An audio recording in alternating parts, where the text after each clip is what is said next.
ouvrages sont mieux structurés et s'éloignent d'un traitement encore récent où en fait il y avait un empilage de textes et de contributions de différentes personnes. Aujourd'hui, on a l'impression que c'est plus homogène, que le design graphique est plus fouillé, que la qualité d'iconographie est meilleure, que la photogravure est excellente. Et il y a quelque chose que j'ai trouvé aussi très intéressant, c'est le fait que souvent on a pu remarquer qu'on avait donné la parole dans des interviews aux créateurs ou aux témoins de ces créateurs. Et ça donne au catalogue un côté beaucoup plus vivant.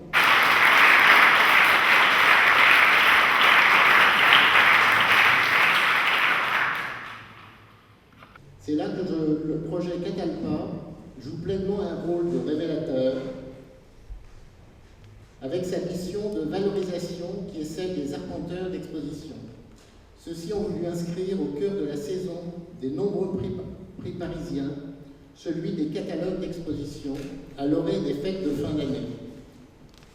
L'année 2014 est exceptionnelle, marquée par l'ouverture ou la réouverture de lieux prestigieux et emblématiques. Fondation Louis Vuitton, Musée Picasso, Hôtel de la Monnaie. Elle souligne la commémoration de la Première Guerre mondiale et se révèle particulièrement riche au point qu'on a pu entendre dire que Paris reprenait une place prépondérante plus que jamais par son offre culturelle incomparable. Les petits catalogues émergents sont vraiment le socle de notre recherche, désormais le socle du prix Catalpa. Voici les 10 retenus. Henri Cartier-Bression, édition Centre Pompidou. Alors voilà l'ouvrage attendu, une somme impressionnante qui fait déjà référence en rendant compte d'une œuvre pléthorique. La carrière de l'auteur, couvrant tout le XXe siècle, témoigne des soubresauts traversés. Un lien puissant entre documentaire et poésie irremplaçable. Franck Guéry, édition du Centre Pompidou.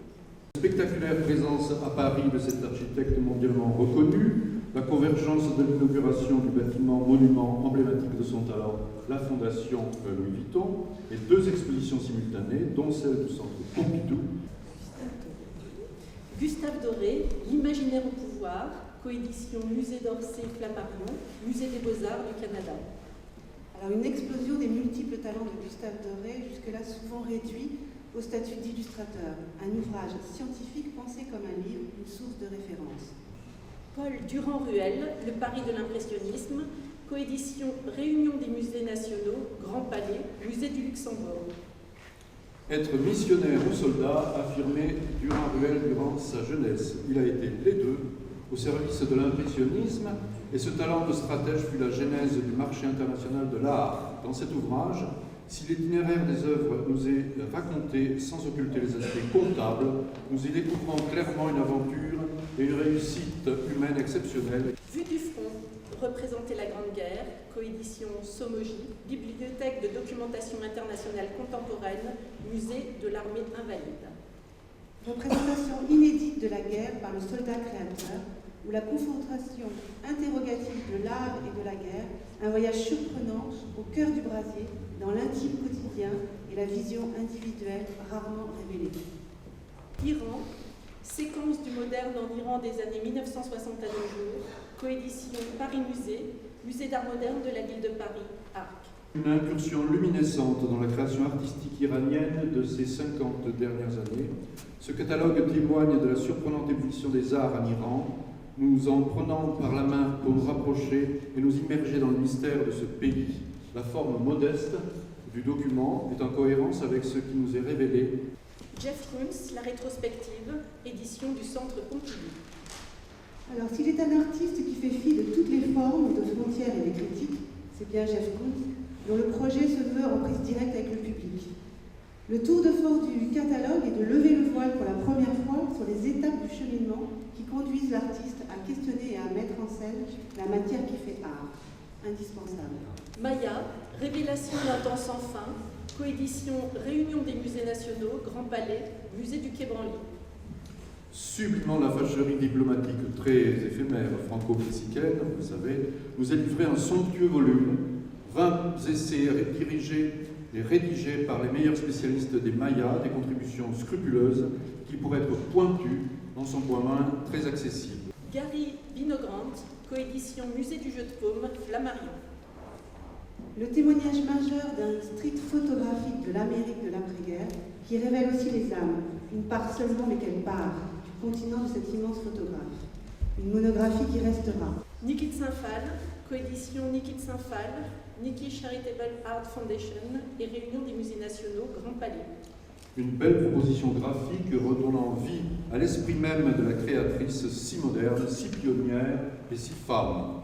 Un document porteur de multiples messages de bonheur, de violence, de désir d'indépendance, visuel, attractif, évidemment pour toutes et pour tous et pour chacun.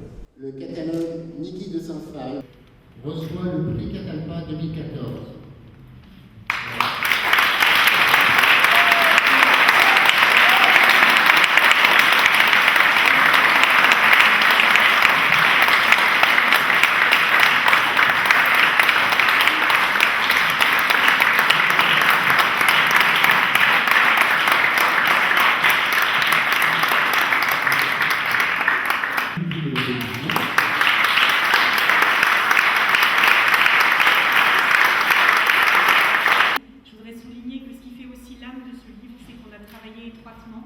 avec la fondation Niki de Saint-Phal et en particulier avec sa petite fille qui est venue apporter son soutien, son œil aussi dans la qualité de la reproduction des photographies que vous allez pouvoir admirer dans cet ouvrage.